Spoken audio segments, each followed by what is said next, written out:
La parte número 29 de la paz de Dios con una oración.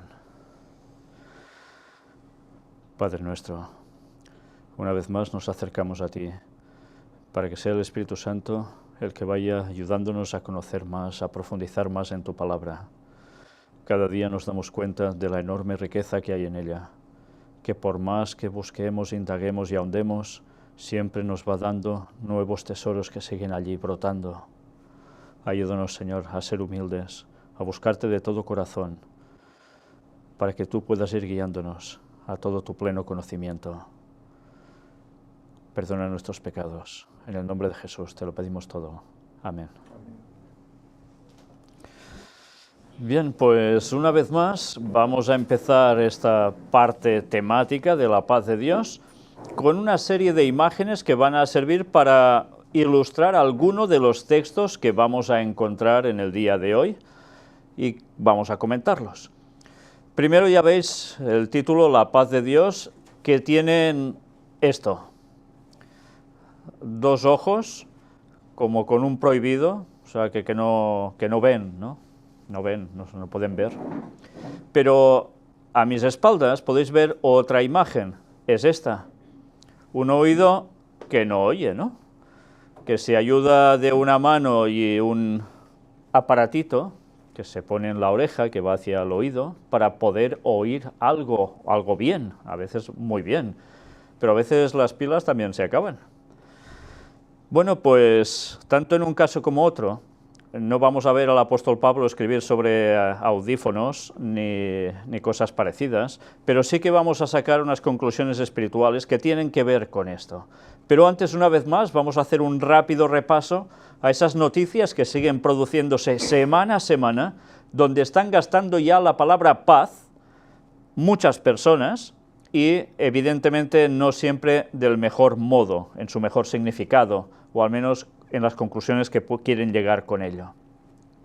La primera esta semana se producía precisamente en esta visita del Papa a Armenia, que ya sabéis que de aquí, esta misma semana, vamos a presentar ese especial de la visita del Papa a Armenia, que realmente ha dado muchísimo de sí, no tiene desperdicio.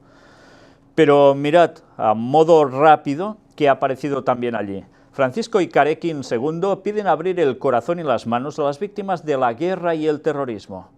El Santo Padre y el Supremo Patriarca y católicos de todos los armenios firman una declaración conjunta. Todo esto ya lo veremos el próximo día. Pero, evidentemente, ¿de qué iban a tratar aquí? Pues, ¿cómo no? Se juntan los dos, piden a los jefes de las naciones que escuchen la petición de millones de seres humanos que esperan con ansia paz y justicia en el mundo. Es evidente, ¿eh? Esta situación a nivel mundial tan caótica por tantos países está sirviendo para que el papado, junto a sus otros colegas, estén hablando de lo que necesita el mundo, paz y justicia, que es lo que está clamando todo el mundo. Pues alguien se lo va a dar, ¿eh? Como cristianos estamos llamados, reconocen, a buscar y desarrollar caminos de reconciliación y de paz. Ahora, la paz usada como ecumenismo, también, cómo no. Y finalmente, también exhortan a los fieles a trabajar en armonía para promover en la sociedad los valores cristianos, que contribuyen eficazmente a la construcción de una civilización de justicia, de paz y de solidaridad humana. Ya vemos, nos quieren encarar evidentemente el cristianismo con el ecumenismo para conseguir todo esto, la cual cosa quiere decir que debe haber un reavivamiento, ¿no? Cristiano, teórico, falso, pero que va a existir y va a dar una solución a este mundo. Francisco en el Ángelus: custodiar como un tesoro el testimonio de los santos Pedro y Pablo. Los santos Pedro y Pablo aquí se volvieron anunciadores y testimonios del Evangelio y sellaron con el martirio su misión de fe y caridad. Y ante toda esta cuestión, en ese día especial de Pedro y Pablo, ¿de qué nos habla? Pues dicen que quieren traer nuevamente a Jesús su amor misericordioso, su consolación, su paz. Tenemos mucha necesidad de esto, viene a decir él. Pues sí, una vez más, van a plantear a Jesús para traer la paz, pero ¿al auténtico Jesús o al que vendrá antes haciéndose pasar por Jesús? le están preparando el camino para que la gente realmente lo crea y lo siga. Al mismísimo Satanás haciéndose pasar por Cristo. El Papa reza por las víctimas del atentado en el aeropuerto de Estambul. El atentado lleva un saldo provisorio de 41 muertos y más de 200 heridos. Todos recordamos que han sido imágenes impresionantes, cómo pueden llegar a hacer esto. Pero, en fin, ya hablaremos de esto en su momento. Ahora lo que nos interesa también es ver lo que dice el Papa al respecto. Concluyó deseando que el Señor convierta los corazones de los violentos y mantenga nuestros pasos en el camino de la paz. Recemos todos en silencio. Una vez más, buscar el camino de la paz en esa situación en Turquía. Y veremos precisamente cómo el Papa en Armenia lo que ha generado es todo menos algo que va a ser paz en la cuestión turca. Es curioso, ¿eh? Y esta frase la ha dicho en consonancia a lo que ha acontecido en Estambul. Bueno, ya hablaremos de esto. Texto completo de la catequesis del Papa en la audiencia jubilar del 30 de junio de 2016. El Papa advierte de que la gente que pasa por la vida, que va por la vida, sin notar las necesidades de los otros, sin ver tantas necesidades espirituales y materiales, es gente que pasa sin vivir, es gente que no sirve a los otros. ¿Está diciendo una barbaridad? No, no, muy cierto. Bueno, pues evidentemente en todo este buen discurso, ¿qué aparece también?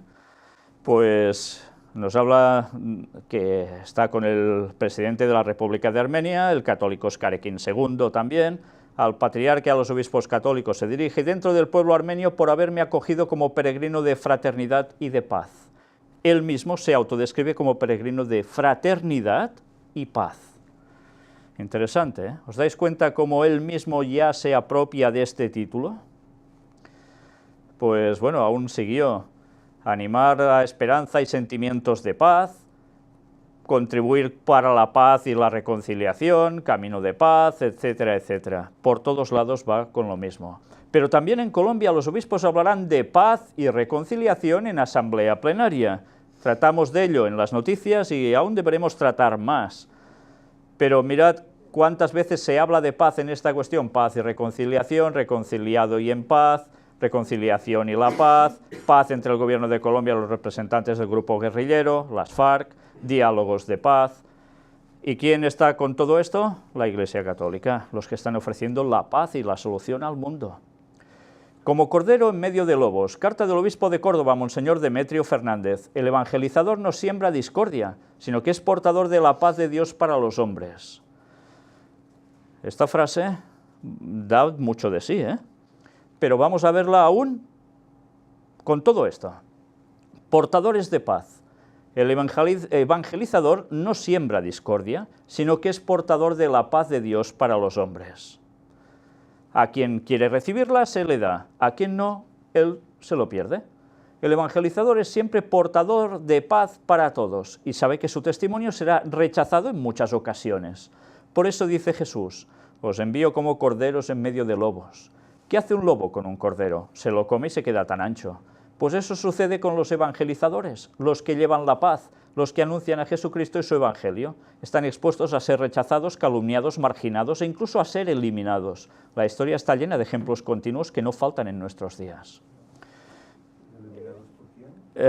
Mirad, lo que está diciendo es una falsedad. No, es totalmente cierto. Todo portador de paz, ¿quién es? El que lleva el evangelio de la paz, evidentemente, pero muchos lo rechazan a la paz y rechazan al portador, pero evidentemente esto no lo están aplicando ¿a quién? Al pueblo de Dios que lleva el mensaje correcto, sino que evidentemente hablan de la evangelización que ellos están haciendo y que a veces pues están teniendo problemas por decir también el mensaje de paz. Ahora imaginémonos, ¿qué van a hacer también ellos de aquí un poco tiempo cuando los verdaderos evangelizadores den el verdadero mensaje de paz, con el auténtico mensaje del cuarto ángel y los otros tres, de Apocalipsis? ¿Qué van a hacer ellos con estos portadores del mensaje? ¿Van a ser tildados de portadores de mensaje de paz o de todo lo contrario? Por ellos mismos, ¿eh? La profecía es clara, vamos a ser tildados de terroristas ideológicos, en definitiva.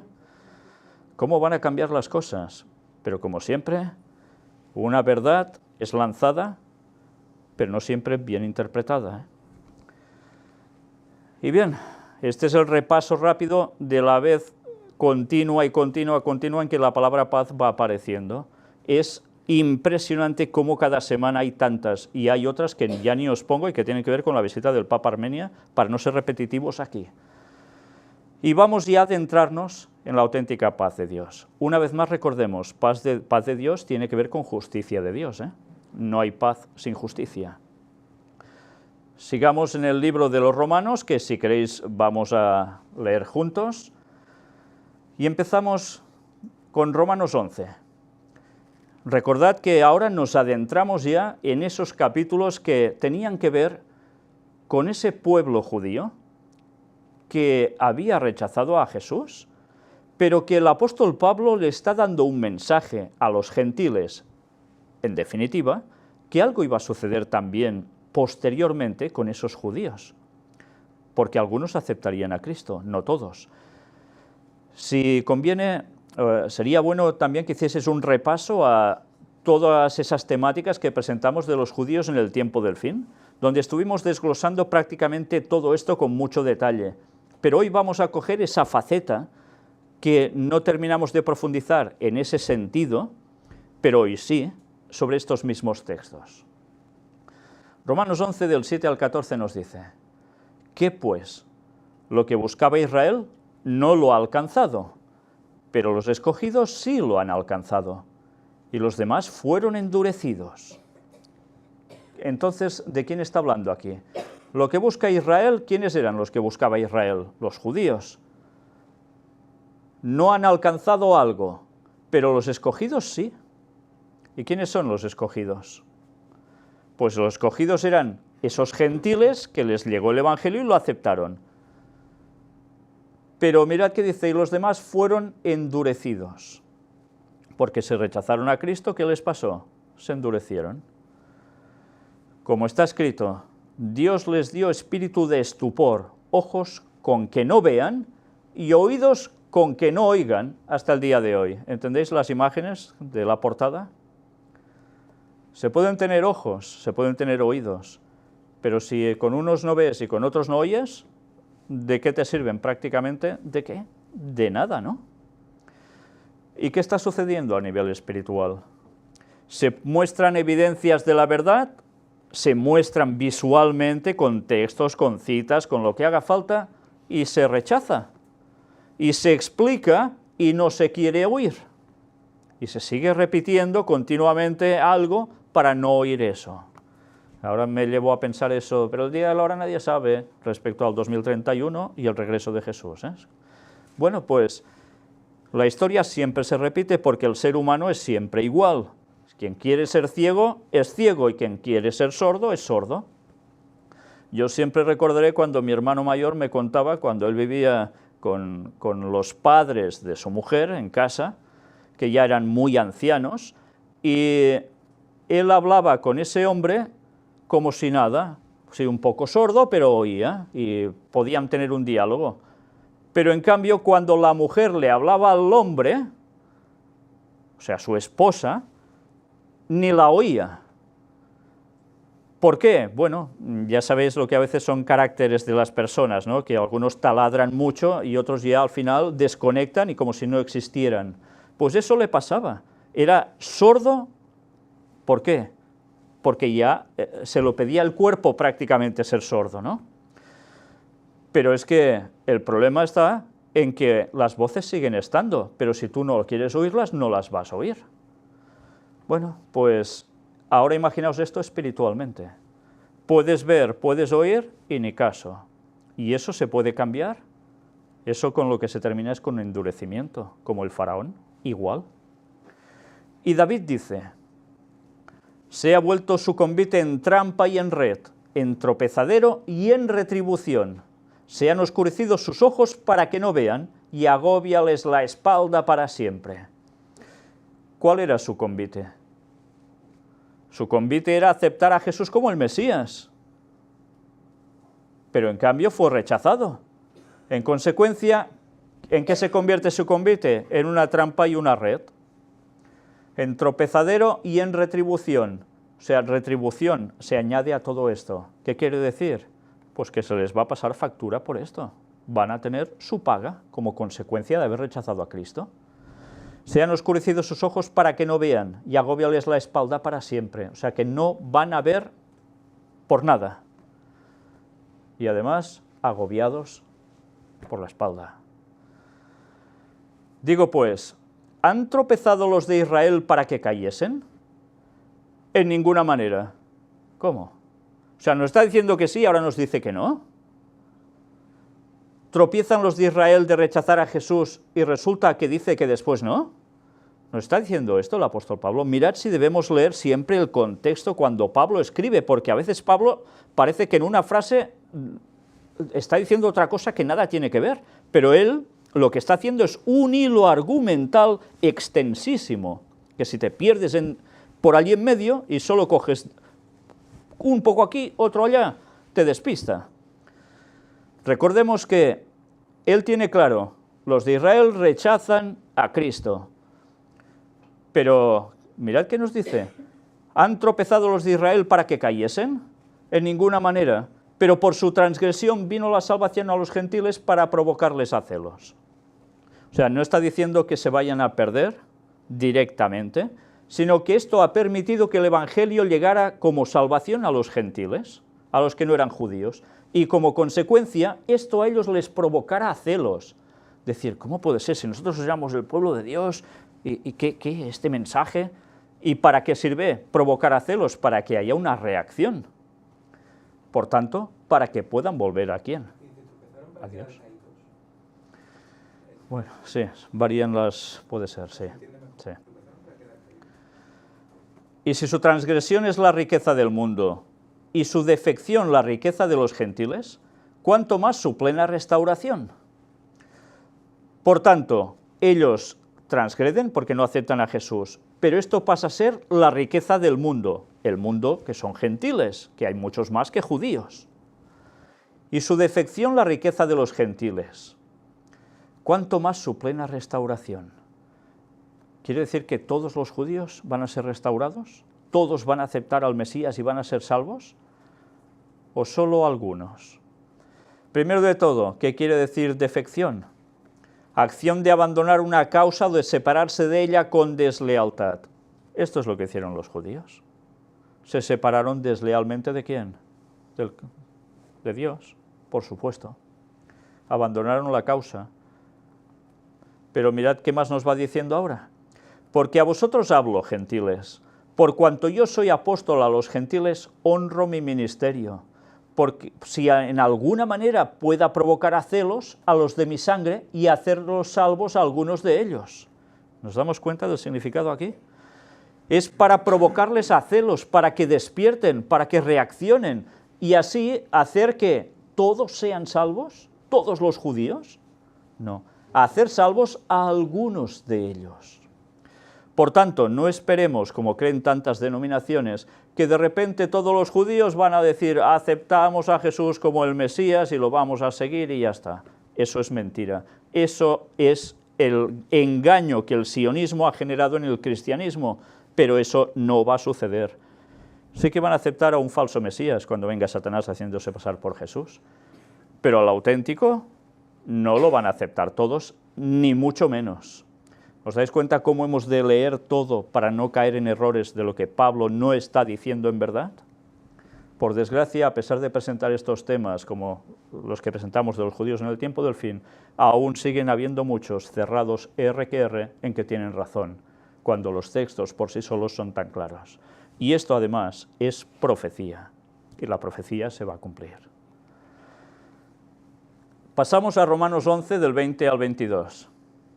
Bien, por su incredulidad fueron desgajadas, pero tú por la fe estás en pie. Está hablando de esas ramas del olivo, está hablando de esos judíos que son desgajados, son arrancados, pero tú por la fe estás en pie, habla a los gentiles. No te ensoberbezcas, sino teme. O sea, no te creas superior a los judíos porque fueron desgajados, sino teme, ¿Por qué hemos de temer? Porque si Dios no perdonó a las ramas naturales, a ti tampoco te perdonará. Anda, ¿este es el Dios de paz? Resulta que no perdona. Pues vaya problemón tienen algunos cuando interpretan que Dios va a perdonar absolutamente a todo el mundo, a judíos y gentiles, que todo el mundo va a ser salvo. Más claro no se puede ser. A ti tampoco te perdonará, porque no perdonó a las ramas naturales.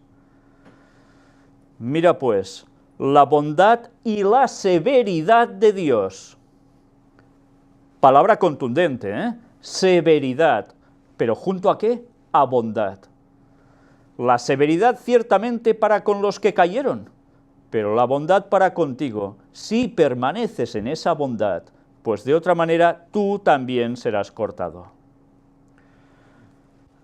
Yo, es que sinceramente, cuando veo a las personas que hablan de esa paz de Dios, que todo es tan bonito, tan bello, tan bueno, y que todo el mundo va a ser salvo, no consigo entender de dónde lo sacan, porque en la Biblia en ningún momento está dando un mínimo dato que pueda parecerte que esto es así.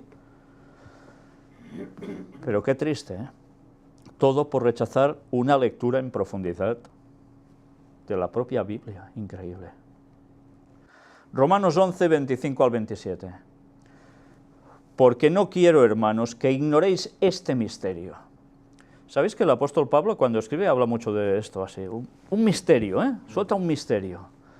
Claro, yo recuerdo cuando tienes 13 años, 12, 14, que te gustan mucho ese tipo de historias de misterio, ¿no? ¿Cómo termina esto? Y qué suspense que hay por allí. Y él va lanzando que ignoréis este misterio. ¿Y un misterio qué es? Es algo que parece escondido, ¿no? Pero que al final sale a la luz.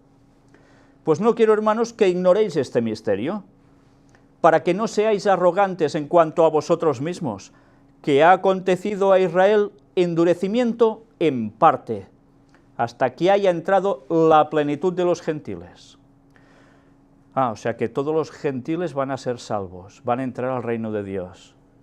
Y mientras los otros están así endurecidos, los judíos. ¿Es esto lo que nos está diciendo? Está diciendo que hay un endurecimiento en parte de Israel, y antes hemos visto que nos dice que algunos van a reaccionar de ellos, no todos. Pero igualmente sucede con los gentiles, no todos van a aceptar el mensaje, pero unos y otros, ¿qué van a hacer? Y luego todo Israel será salvo. Porque ¿quién es el Israel? ¿Quién es el judío? ¿El que viene de Abraham? ¿O el que también se aferra de la promesa en Abraham, de esa fe, aunque no sea judío? El Israel espiritual puede ser judío físico, ¿no? Pero pasas a ser Israel espiritual. Entonces, cuando esos en parte de los judíos acepten a Jesús y los que hayan de los gentiles que acepten a Jesús se unan, serán ese Israel que todo será salvo. Esos van a ser salvos. Como está escrito, vendrá de Sión el libertador, que apartará de Jacob la impiedad, y este será mi pacto con ellos cuando yo quite sus pecados. Aquí vemos que quita los pecados Dios. ¿Y quita los pecados en qué momento? Vendrá de Sión el libertador. ¿Y Jesús de dónde vendrá? ¿No vendrá también de la Sión celestial? Por supuesto, va a ser nuestro libertador, el guerrero de Orión, una vez más, que apartará de Jacob la impiedad. Ya esa impiedad queda al margen, ya no va con el pueblo de Dios. Y si es un Israel espiritual y ya no tiene impiedad y viene el libertador, ¿de quién está hablando aquí? De los 144.000. Ya no están en impiedad, ya no pecan, y Jesús viene a buscarlos. Son los que estarán en pie cuando Jesús vuelva. Y este será mi pacto con ellos cuando yo quite sus pecados. Entonces habrá ese pacto. Y con el pacto con Cristo, ¿qué se produce? La salvación. O sea que Romanos 11 va mucho más allá de decirnos solo que vendría un Jesús y que ya pasó en sus tiempos, porque esto lo está escribiendo Pablo, sino que nos está haciendo referencia, profecía, al fin de los tiempos. Romanos 11:33. Oh profundidad de las riquezas de la sabiduría y de la ciencia de Dios, cuán insondables son sus juicios e inescrutables sus caminos. Una vez más, ¿alguien puede cavar en profundidad en esas riquezas de sabiduría y de ciencia de Dios que están en la Biblia? Si cada día aún vamos leyendo y encontrando cosas que dices, ostras, no me había dado cuenta de esto. ¿No nos ha pasado hace un momento, Ángel, en la escuela sabática? Siempre nos pasa lo mismo, siempre hay unos detalles que salen por allí que dices, madre mía, qué maravilla, porque la Biblia no te la terminas nunca de sacarle todo el jugo, el contenido. Es un tesoro impresionante, es una sabiduría puesta y una ciencia que nunca terminas de completar. Y dice, cuán insondables son sus juicios. Por tanto, ¿habrá juicios o no de Dios? Claro. Y los juicios de Dios, las cosas que Él decide, e inescrutables sus caminos. ¿Quién sabe sus caminos, no? Pero una vez más, los juicios están allí. Y nos adentramos ahora en leer todo Romanos 12, con lo cual si tenéis Biblia, leedlo conmigo, porque es uno de esos textos que también vale la pena por todo el contenido que lleva a tener. Empezamos por el versículo 1. Así que, hermanos, os ruego por las misericordias de Dios, que presentéis vuestros cuerpos en sacrificio vivo, santo, agradable a Dios, que es vuestro culto racional. Diréis, ¿y esto qué tiene que ver con la paz de Dios? Ahora vamos a hacer un leve desglose solo de este versículo y nos daremos qué tiene que ver esto con la paz de Dios. Os ruego por las misericordias de Dios que presentéis vuestros cuerpos en sacrificio vivo. ¿Qué quiere decir? ¿Que nos hemos de inmolar, como hacen los terroristas islámicos fundamentalistas? ¿Es esto lo que nos está haciendo referencia aquí? ¿Verdad que no? Sacrificio vivo, santo. Por tanto, claro, igual un islamista fundamental se cree que está haciendo un acto santo, inmolándose, ¿no? Agradable a Dios. ¿A Dios le gusta esto? ¿Inmolarse o alguien? ¿Verdad que no? Bueno, ellos creen que sí. ¿Qué es vuestro culto racional? Uy, aquí hay algo que nos descoloca. Vuestro culto racional, racional con raciocinio. Ya vemos que ese acto que hacen ya no puede ser de raciocinio, ya no es un culto de adoración a Dios. Vuestros cuerpos en sacrificio vivo. Cuando nos presentamos ante Dios, ¿qué debemos hacer? Pues debemos cuidar nuestro cuerpo. ¿Y cómo estamos en sacrificio vivo? Un sacrificio vivo es que te abstendrás de ciertas cosas que te pueden parecer incluso un sacrificio. ¿No conocéis a personas que saben que no hay que comer, por ejemplo, marisco, que han sido toda su vida grandes comedores de marisco y que cuando conocen el Evangelio ven con claridad que no se debe comer marisco porque se están perjudicando, están dañando el templo del Espíritu Santo, que es su cuerpo, y les representa un trauma? Y algunos prefieren seguir comiendo marisco que entregarse al Señor. Están poniendo algo delante de Dios. No quieren un sacrificio vivo que les haga cambiar ese concepto para estar mejor.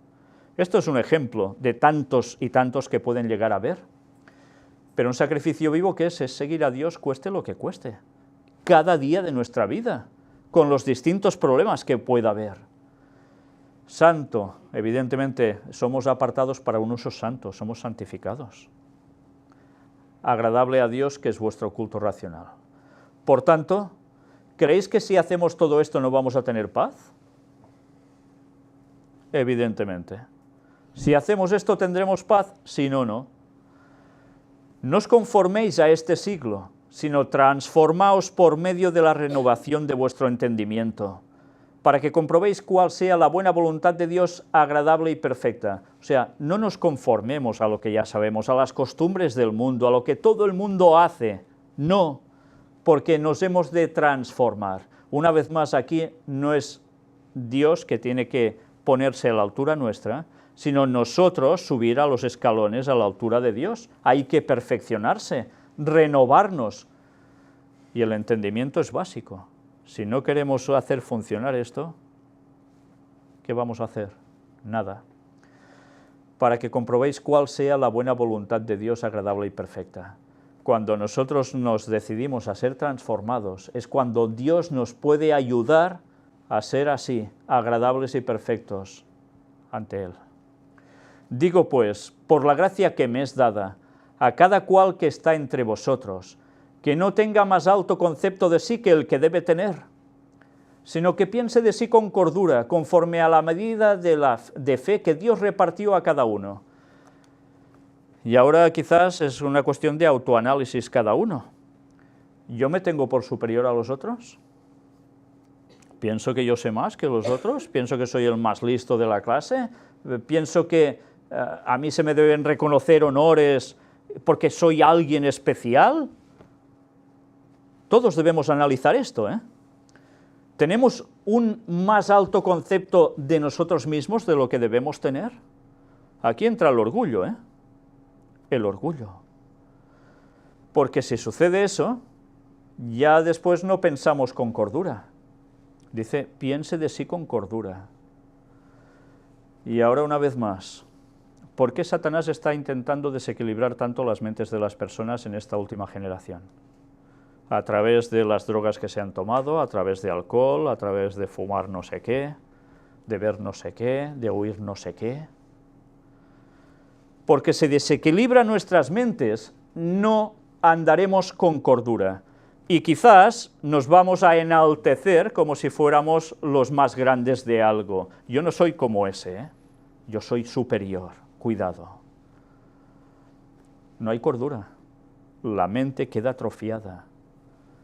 Y eso es algo a tener en cuenta, porque el Señor sabe que si hay cordura, hay posibilidad de estar con Él, pero si ya la cordura se pierde, ¿con quién vamos a estar?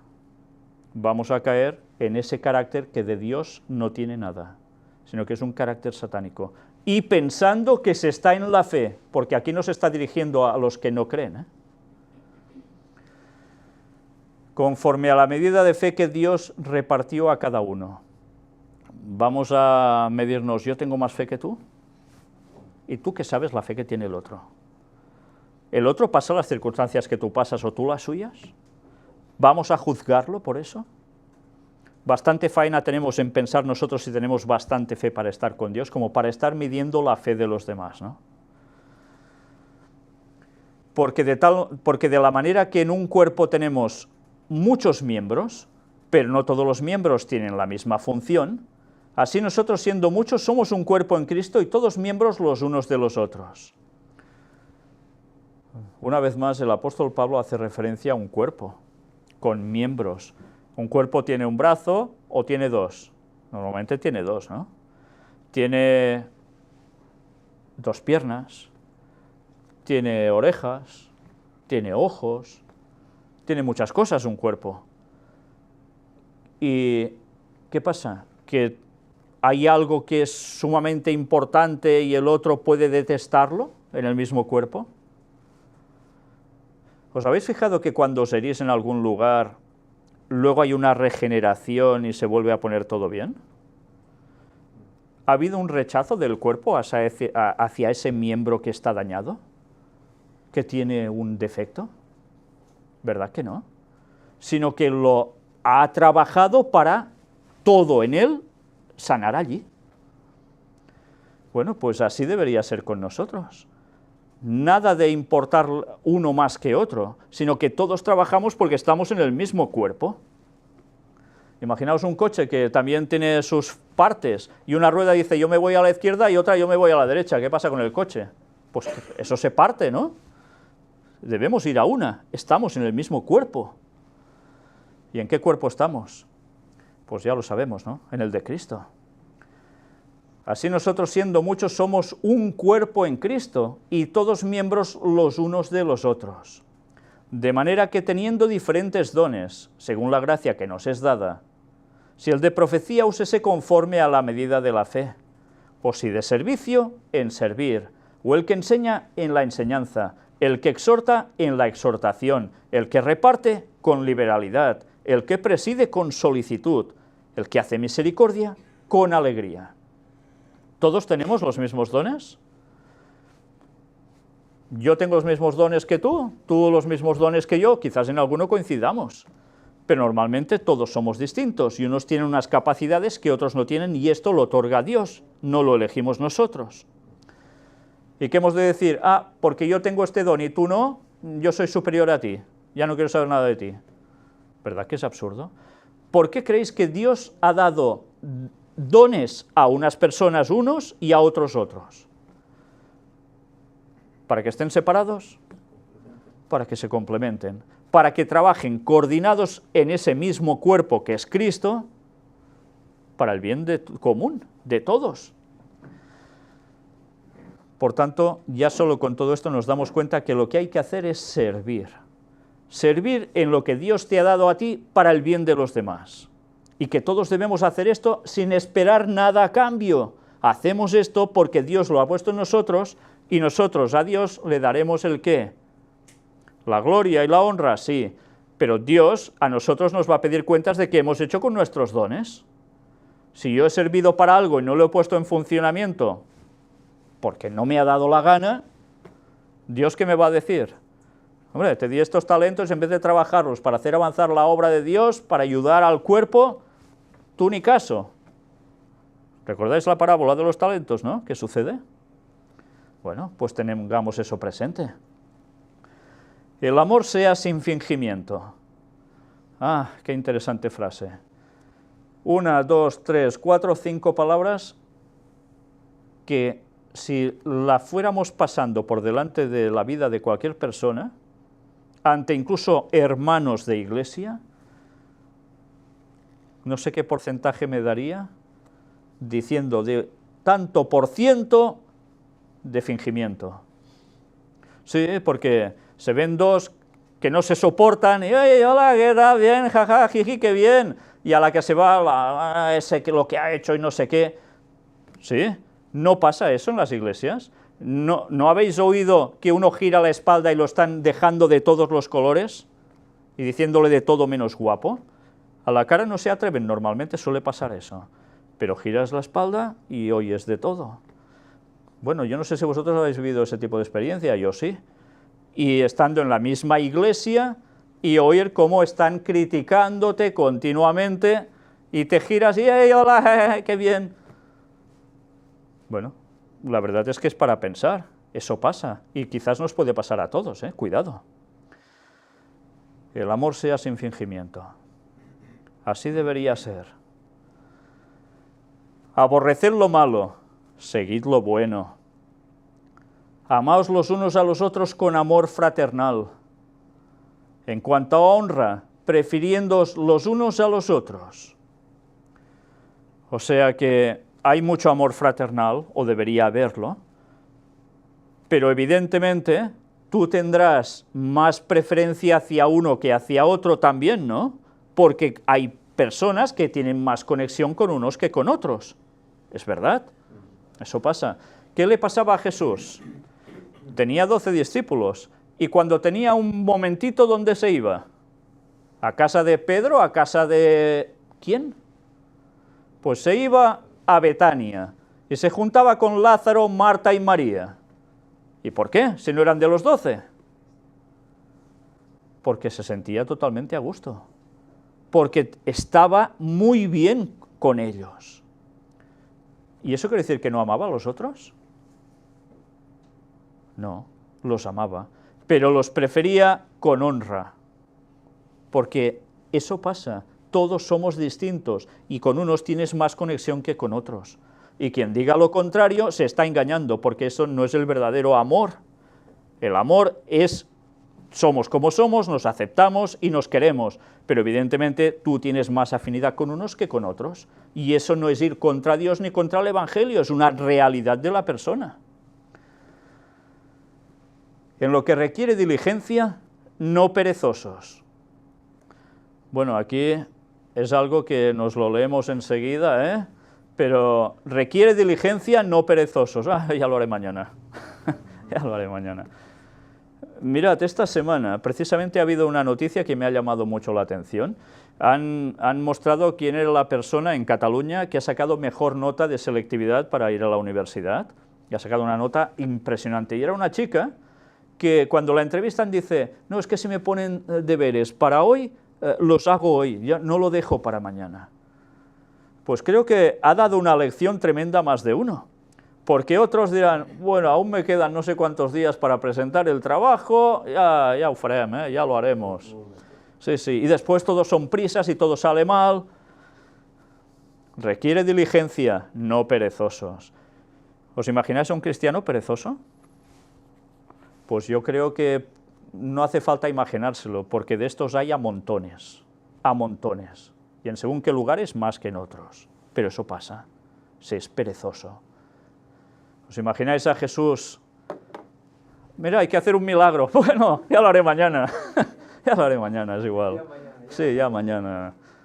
¿Verdad que no?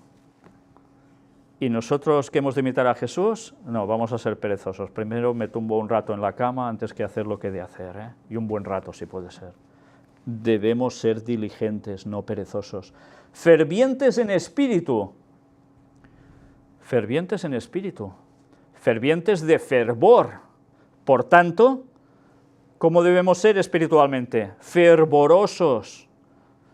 Y una persona cristiana fervorosa, ¿cómo es? No lo transmite a los otros. No lo muestra en su carácter, no lo muestra en sus palabras, no lo muestra en querer dar el mensaje a los demás. Pues así debe ser el cristiano, fervientes en espíritu. ¿Y cuántos cristianos se dedican a intentar entablar conversación con quien tengan al lado para darle el mensaje? Es para pensárnoslo, ¿eh? Sirviendo al Señor, porque el propósito de todo esto es servir al Señor, no hay otra cosa. No se trata de que todo esto sea para servirnos a nosotros mismos. Nadie debe hacer cualquiera de estas cosas para servirse a sí mismo, sino para servir al Señor. Y eso a veces no se tiene en cuenta. Personas que se pelean por un púlpito, para estar delante de una cámara, para poder dar un mensaje a los demás y quedar como los señores de todo. Esto es una auténtica salvajada espiritual, porque esto es orgullo, no es servir a Dios. Y deberíamos tener presente que cada vez que una persona se pone delante de un lugar como es el púlpito, que es un lugar sagrado, las palabras que se deben transmitir deben ser para honra y alabanza de Dios y nunca para enaltecernos a nosotros mismos. El orgullo y el cristiano no deberían ir nunca juntos. Gozosos en la esperanza. ¿Qué esperanza? ¿Cuál es nuestra esperanza? Es Cristo, la salvación que nos ha dado y que nos vendrá a buscar. ¿Eso no tiene que hacernos estar gozosos? O sea, sabemos que Jesús viene en 2031, nos quedan 14 años y pico, ya ni 15 siquiera. Y no debemos estar gozosos porque va a venir pronto y nos estaremos cada día, ay, qué malito estoy, qué poco me quejo. ¿Vamos a estar así siempre? Sufridos en la tribulación. Ay, es que todo me pasa a mí.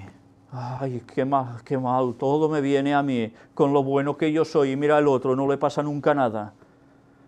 Y ahora piensas en Pablo, que es el que escribía esto, con naufragios, latigazos, todo lo que os podáis imaginar y más, y resulta que estaban en cárceles los apóstoles, ¿y qué hacían? Cantando, alabando al Señor. Y ahora, por un momento yo me pongo en su situación y digo, ¿y yo qué haría? ¿Estaríamos maldiciendo al que nos ha cogido y nos ha dado una paliza? ¿O estaríamos aún felices de servir al Señor en esas circunstancias, aguantando, sufridos en la tribulación? ¿Cuántos hay que cuando las cosas se ponen un poco mal, desaparecen? ¿Cuántos, Sufridos en la tribulación. Ahora os imagináis todos esos cristianos que vivieron la gran tribulación de 1260 años, si hubiesen dicho, ¡buah, que sufra otro tú! ¿nos hubiese llegado a nosotros el mensaje? Es que no nos llega el mensaje. Fue gracias a que ellos fueron sufridos aguantando, y por su martirio la fe se transmitió a otros y ha llegado hasta nosotros, y no somos conscientes de eso. Creemos que, mira, el Evangelio siempre lo podemos dar tranquilamente durante toda la historia y no va a pasarnos nada. Eso es falso total, porque toda la historia del cristianismo, siempre que el pueblo de Dios ha querido dar el mensaje con claridad y haciendo las cosas bien, pues han tenido problemas, y vaya problemas. Y nosotros no, queremos ir predicando tranquilitos y que nadie nos diga, uy, cualquier cosa, que entonces nos enfadamos. Pues no, es lo que hay. Constantes en la oración. Y a veces, tantas veces, podemos oír a personas que dicen, es que yo no oro, que son cristianos, me cuesta orar. ¿Dónde está el ser constantes en la oración? Si no somos constantes en la oración, vamos a ser constantes en todo lo contrario, es en la no oración. ¿Y con qué se vincula el cristiano entonces? ¿Con quién? Porque si oras a Dios te estás vinculando con Dios, ¿no? Pero si no oras, ¿con quién te vinculas? Está claro, ¿eh? En nuestro cerebro hay dos cosas que pueden entrar, o las divinas o las satánicas. Y evidentemente, si no somos constantes en la oración, algo va a entrar en nosotros que nos va a hacer desvariar. Una vez más, el equilibrio en las mentes. No solo se trata de comer bien, hacer ejercicio, etcétera, etcétera. Si dejamos de banda el lado espiritual que tenemos, de conexión con Dios, en oración, no solo en estudiar la palabra, estamos perdidos. Si somos constantes en la oración, seguro que estaremos gozosos en la esperanza, porque lo tendremos presente y estaremos anhelando que con quien el que hablamos nos venga a buscar. Y si somos sufridos en la tribulación, aguantaremos orando, porque de lo contrario nos vamos a derrumbar. ¿Y el pueblo de Dios ora? Hay un himno, ¿no? Así, cuando el pueblo de Dios ora, suceden cosas maravillosas. Y es verdad. A nivel individual y a nivel colectivo. Compartiendo para las necesidades de los santos. Mirad esta frase, compartiendo para las necesidades de los santos. Si los santos necesitan, ¿no vamos a compartir? Lo mío es mío y lo tuyo, tuyo. Y si tú necesitas algo, te buscas la vida. ¿Sí? ¿Eso pasa? Pues eso no debería pasar, compartiendo para las necesidades de los santos, practicando la hospitalidad. ¿Sabéis? Siempre recordaré esa imagen que me queda de cuando ya desde niño íbamos a la iglesia, supongo que tú, Josep, lo recordarás, y venía algún pastor. Claro, Girona, una iglesia pequeñita, ¿verdad? Una iglesia pequeñita en la cual teníamos una visita de alguien de fuera, a saber cuándo. Y cuando venía un pastor, ¿no? Oh, a ver, ¿qué nos dirá? ¿Quién es? Ven a comer a nuestra casa, se oía enseguida. Y el pastor iba a casa de alguien siempre. Vale. Venía alguien de turismo, porque en la Costa Brava, donde vivimos tan cerca, venían muchos turistas. Cada verano la iglesia se llenaba con turistas. Y es curioso. Entonces no oías esas voces que decían, ven a comer a nuestra casa, sino que, bueno, ya comerán en algún sitio. Sí. Y recuerdo que normalmente toda esta gente iba a parar con nuestros padres, ¿te acuerdas? Mi padre, enseguida, a todo el que venía, para casa. Y no nos conocíamos de nada, y a veces eran familias de 5 o 6 personas. Y oías, uy, no, es que son muchos, llévatelos tú. Sí, la verdad es que no lo estoy diciendo para criticar a nadie en concreto, pero que realmente es una situación que hemos vivido y que no terminabas de entender. Y luego te dabas cuenta cómo podías tener una gran afinidad con personas que no habías conocido nunca y que quizás eran de hasta otros idiomas, que gracias a Dios nuestro padre conocía algunos y se entendían, pero nosotros no. y bueno, estabas a gusto con ellos, notabas un algo que te unía, y aunque fuera con mímica te ibas entendiendo, y te ibas, y ellos se iban, y te habías quedado tan a gusto, porque habías conocido a alguien que decías, mira, y en esos tiempos decías, qué bonito ser adventista. Vayas donde vayas, a este mundo te van a hospedar, vas a estar con gente que cree lo mismo que tú. Y ahora piensas, pues haz ahora lo mismo, a ver cuántos te acogen en su casa si no te conocen de nada. Es que pasan muchas cosas. Esa frase la he oído muchas veces. No, es que estos no los conocemos y, a saber, vienen a tu casa igual, hacen... Sí. Por causa de la maldad, el amor de muchos se enfriará, dice el texto bíblico. Y eso está pasando. Pero bien, nosotros deberíamos practicar la hospitalidad siempre, sin importarnos si el otro es o no es, o conocemos o no conocemos. Pero tristemente eso pasa poco, ¿eh? Bendecid a los que os persiguen. Bendecid y no maldigáis. Qué fácil es decirlo, ¿eh? Qué fácil es decirlo. Y en cambio, ¿alguien nos está persiguiendo físicamente? A mí físicamente aún no me ha pasado que me persigan. Que me quieren atracar, sí, bueno, he estado a punto de eso, pero bien, hasta ahora no ha pasado aún de aquí. Con amenazas y todo eso, las que queráis. Pero ¿vamos a bendecir a los que nos van a perseguir? ¿O a los que nos están insultando? Porque, bueno, ya sabéis que los que nos dedicamos a tener que responder a todas las personas que nos escriben al ministerio, hay tantísimos comentarios que son, en fin, que cuando lo terminas de leer te queda una mala sensación tremenda, porque dices, ¿cómo se puede ser tan maleducado si no conocen al otro para nada y le están diciendo a saber qué? Bueno, pues, ¿qué debemos hacer ante eso?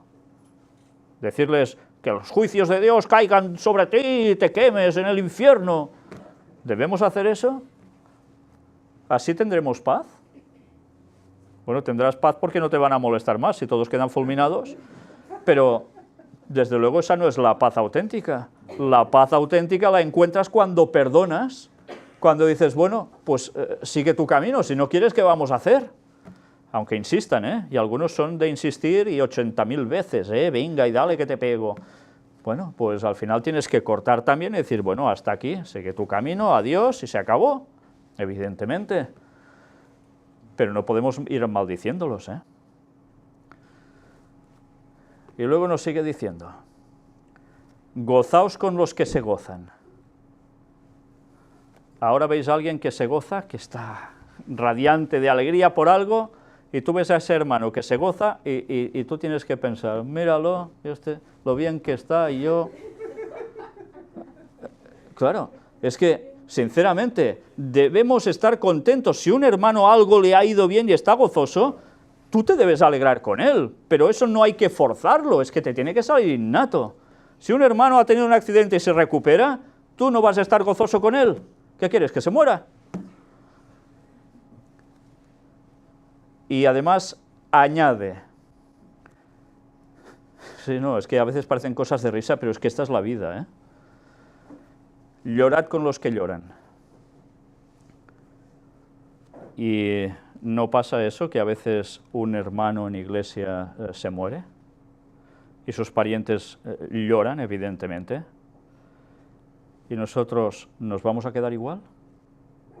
Si alguien lo está pasando mal y está llorando, ¿no vamos a ir también allí a llorar con él, a consolarlo? Porque estamos unidos en un mismo sentir y tenemos la esperanza en Cristo. No podemos ser fríos ante todo esto. Unánimes entre vosotros. Con una sola palabra lo está diciendo todo. Unánimes. De una sola, ¿qué? Alma. De un mismo sentir. Por tanto, aunque uno tenga un don, otro, debemos ser unánimes entre nosotros. queriendo el bien común, porque somos un cuerpo. Pero mirad ahora qué nos dice, no altivos, no altivos. Si hay altivez, pues se puede ser de un mismo sentir, se puede estar unánime. No, porque uno ya estará por encima de otro, será una ánima por encima de otra ánima, ¿no? Claro, no puede ser. Somos unánimes. Por tanto, si hay altivez en alguien que es del cuerpo, ya no se puede ser unánime. El orgullo tiene que estar entre el pueblo de Dios. El orgullo está entre el pueblo de Dios, por desgracia, pero no debería estar. Y por si fuera poco, va diciendo, sino asociándoos con los humildes. ¿Os habéis fijado en muchos lugares? Bueno, quizás nosotros teníamos la peculiaridad de que estábamos en Girona, esa iglesia pequeñita, que todos éramos como familia, porque éramos tan pocos, en un principio, hace años. Pero te ibas a las iglesias de Barcelona, algunas de esas tan grandes, y yo no sé, bueno, tú, Josep, que tienes también esa experiencia como yo, no sé si piensas en algo cuando dice asociándoos con los humildes. Ibas a alguna iglesia y te encontrabas con gente de alto estatus, doctores, abogados, no sé qué, y tú eras, bueno, aquí decimos un chicharelo, un pelacañas, un don nadie, y claro, a ti no te venían a saludar, no, tú eras como un mueble con patas que pasaba por allí, todo el mundo indiferente, pero en cambio iba otra persona también que tenía, o era pastor, o era no sé qué, y enseguida hacia ellos y va. A ver, que esto no quiere decir que ser de un gran estatus no se pueda ser humilde, porque gracias a Dios hemos conocido personas que tienen un estatus elevado y son personas súper humildes, que aún es para decir, sí señor, qué lección te está dando, ¿no? Pero no siempre ocurre así. Pero evidentemente el cristiano que está cumpliendo todo lo anterior, cuando se encuentra con otro que no va en ese camino de humildad, ¿qué? ¿Se va a unir mucho con los que están en ese superestatus? ¿O que se creen estar en ese superestatus? Y hay algo que ya no te deja estar, ¿no? Bueno, pero aún y así debemos también intentar estar a bien con ellos, decirles las cosas y a ver si con el mensaje todo el mundo se va centrando, ¿no? Bueno, pues no seáis sabios en vuestra propia opinión. Qué difícil eso, ¿eh? Qué difícil. No seáis sabios en vuestra propia opinión. ¿Cuántas veces lo que yo digo va a misa? Esa expresión tan usada. Es el más sabio. Nadie le puede discutir nada porque eso es así y punto. Pues es que a veces resulta que eso no es así y punto. Y se está totalmente equivocado. Ser sabios en nuestra propia opinión. Sí, sabéis, hay algo que a veces vale la pena destacar y que no suene a crítica, sino a triste realidad. Es que esto lo ha dicho el pastor tal, que es una eminencia en no sé qué cuántos campos. Vale, ¿y eso es cierto o no? Porque puede tener todos los másters del universo que sean y en cambio estar diciendo una aberración doctrinal. Y nos hemos encontrado, y vaya si nos hemos encontrado veces con estas cuestiones así, y tristemente cada vez es más. Y algunos que hasta son muy mediáticos, que arrastran miles de personas a través de vídeos, y escriben libros y lo que quieras, y la gente se traga todo eso como si fuera verdad absoluta, como si viniera de Dios directamente. Y resulta que están cometiendo errores garrafales, por decirlo suavemente a veces, Pues esto no puede ser, algo está fallando aquí. Pero en fin, resulta que el mensaje, si no viene de cierta élite, ya no viene de Dios y no puede ser aceptado. Y esos pasan a ser los sabios, según su propia opinión, de que son los que más saben. Yo siempre recordaré que en una iglesia de Barcelona, a la cual fui invitado a predicar, presentando el tema de Daniel 11, precisamente los versículos finales, se me vino a decir esto: yo soy el teólogo, soy el que he estudiado el no sé qué y el no sé cuánto, ¿qué me vas a enseñar tú? No es que no se trata de enseñar, se trata de mostrar lo que hay, ya está. Luego cada uno decide. Pero eso pasa. El querer un estatus superior y lo otro, nada. Algunos también habían dicho, y esto lo recordarás tú, Josep, el púlpito es solo para los pastores, porque ellos son los instruidos, han hecho 5 años de teología o no sé cuántos, y los otros no, debéis sentaros, escuchar y aprender. Escuchar y aprender. Claro, es cierto, puedes aprender de todo el mundo, ¿verdad? Pero es que la Iglesia de Dios no funciona así. Bueno, pues así tantísimas cosas. Nuestro padre decía, de un aprendiz se puede aprender. Sí, siempre recordaré esto. Nuestro padre, que era pintor de brocha gorda, y un gran pintor, por cierto, que hacía cosas que ahora nosotros ya ni sabríamos hacer, y siempre decía, se puede aprender de un aprendiz. Y es verdad, y luego cuando pasan los años y vas teniendo el oficio, te das cuenta que hay un chavalito por allí que hace algo de repente y dices, mira, yo no había pensado, es que si lo hago así, me sale mejor. Y es verdad, se puede aprender de un aprendiz, no hace falta ser el maestro máximo de algo. Pero bueno, la verdad es que nuestro padre en muchas cosas tenía mucha sabiduría, ¿eh? Y era alguien totalmente mal considerado por muchos, sí. Pero bueno, eso ya vemos que es una historia que... sí, sí. En fin. No seáis sabios en vuestra propia opinión. No paguéis a nadie mal por mal. Y qué fácil es, ¿eh? Me dan una bofetada, pues yo te doy otra. Y si puede ser mayor que la que me has dado tú, mejor, ¿eh?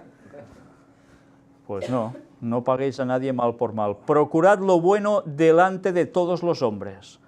De todos, no dice solo de los buenos, sino de los buenos y de los malos, de los que haya. Tú debes hacer lo que tienes que hacer y punto. Si es posible, en cuanto dependa de vosotros, estad en paz con todos los hombres. En cuanto dependa de nosotros, debemos estar en paz con los demás. Antes hemos visto en esas noticias que si das el Evangelio y das la paz, otros se lo pueden tomar al revés, ¿no? Y pueden perseguirte. Y esa es la realidad. Pero nosotros, ¿qué disposición debemos tener? Estar en paz con todos. Luego, si no quieren estar en paz contigo, es cosa de ellos. Tú no puedes cambiar esa situación normalmente, pero no los devuelvas mal por mal. Y mirad, estad en paz con todos los hombres. Si depende de nosotros es muy importante, porque si estamos hablando a nivel de iglesia, a nivel de congregaciones, de grupitos, debemos intentar estar a bien con todos, no buscando maraña, no buscando líos. Y a veces hay caracteres que ya son de buscarse líos allí donde estén, y generar problemas, y de ver más allá y montarse películas y montañas de cualquier cosa que puede ser un grano de arena. ¿Y luego qué hace todo esto? Provocar desunión. ¿Y cuántas veces eso ha pasado? Innumerables veces. No os venguéis vosotros mismos, amados míos, sino dejad lugar a la ira de Dios, porque escrito está, mía es la venganza, yo pagaré, dice el Señor.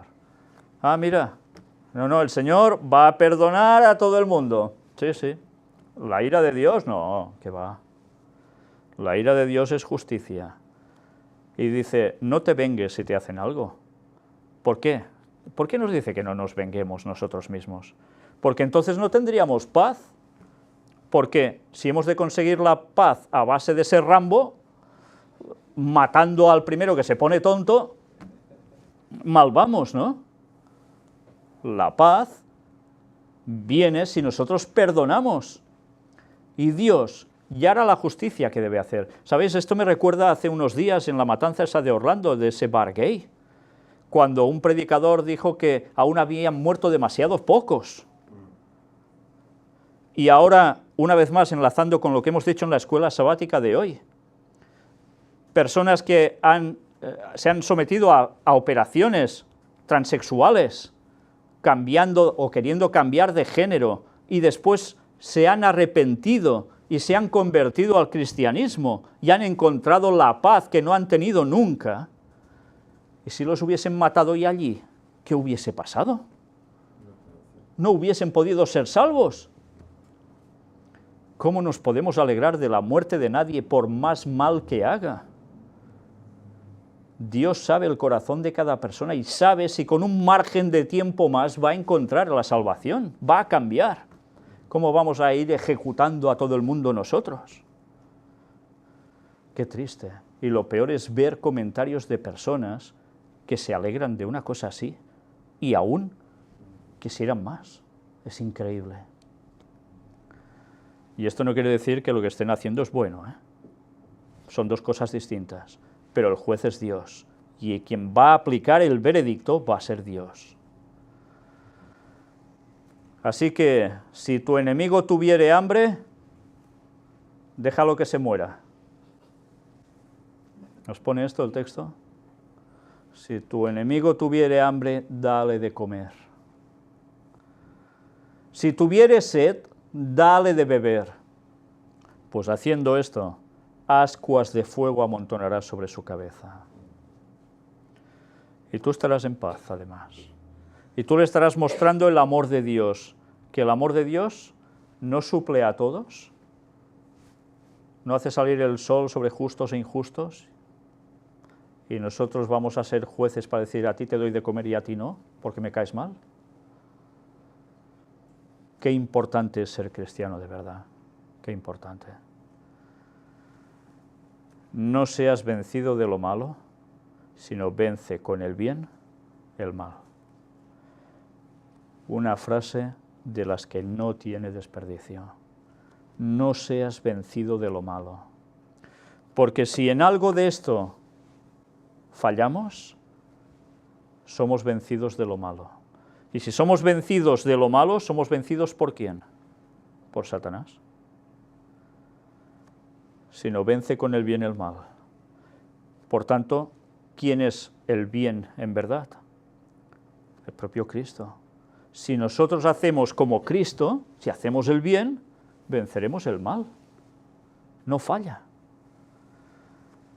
Qué fácil es decirlo y qué difícil a veces practicarlo, ¿verdad? Incluso a veces de pensamiento. Pues que el Señor nos ayude a ser centrados mentalmente, que nos ayude a ser cristianos de verdad. Porque ahora diréis, ¿y dónde está la paz de Dios aquí? ¿Porque ha aparecido en un momento la paz? No, porque si no haces esto, tú no tendrás la paz de Dios contigo, no hay otra. Y si no tienes la paz de Dios contigo, pues tendrás todo lo contrario.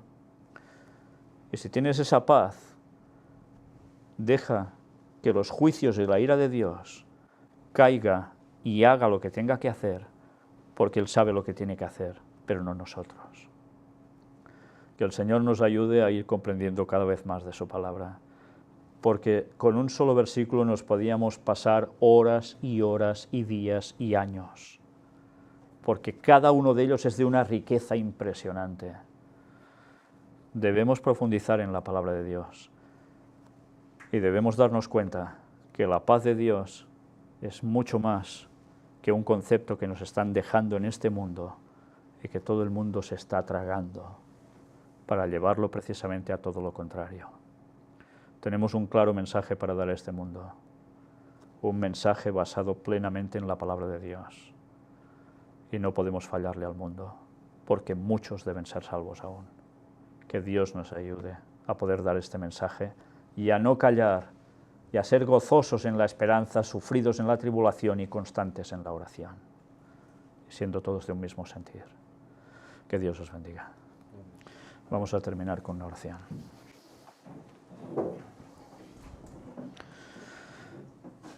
Padre nuestro, Una vez más, solo podemos agradecerte por tus palabras.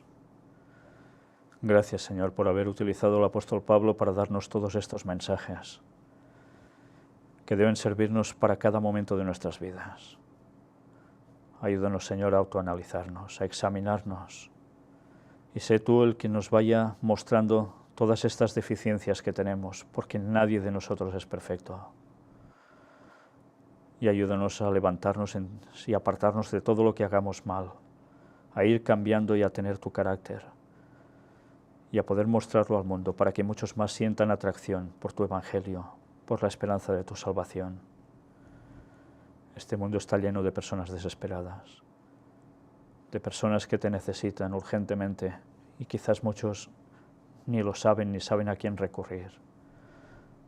Te queremos pedir, Señor, que nos ayudes a llegar a todo el mundo, a personas que saben que te necesitan y otros que no lo saben, a todos, y que después cada uno decida por sí mismo si quiere la salvación o la desecha, pero que por nosotros no quede hacer este trabajo, y es muchísimo el trabajo, un campo tremendo, inmenso, una mies casi inacabable, y muy pocos tus obreros, tus trabajadores. Derrama el Espíritu sobre nosotros para que podamos hacer tu obra y terminarla, pero que añadas también a estos trabajadores de la hora undécima que nos ayuden a seguir dando este mensaje con potencia a todo el mundo, sean niños, sean jóvenes, sean adultos o ancianos, y que todos unánimes clamemos a este mundo que regresas pronto, que vienes a buscarnos. Ayúdalos a prepararse y ayúdanos a nosotros también, Señor. Bendícenos siempre y ayúdanos a aguantar hasta el final, hasta el momento que tú quieras decir hasta aquí, sea al final de nuestras vidas o cuando vuelvas en la primavera del 2031. En el nombre de Jesús, por su precioso sacrificio por nosotros, esa preciosa sangre que derramó, sin culpa alguna, ayúdanos a no despreciar nunca ese sacrificio, Señor. En el nombre de Jesús te lo pedimos todo. Amén.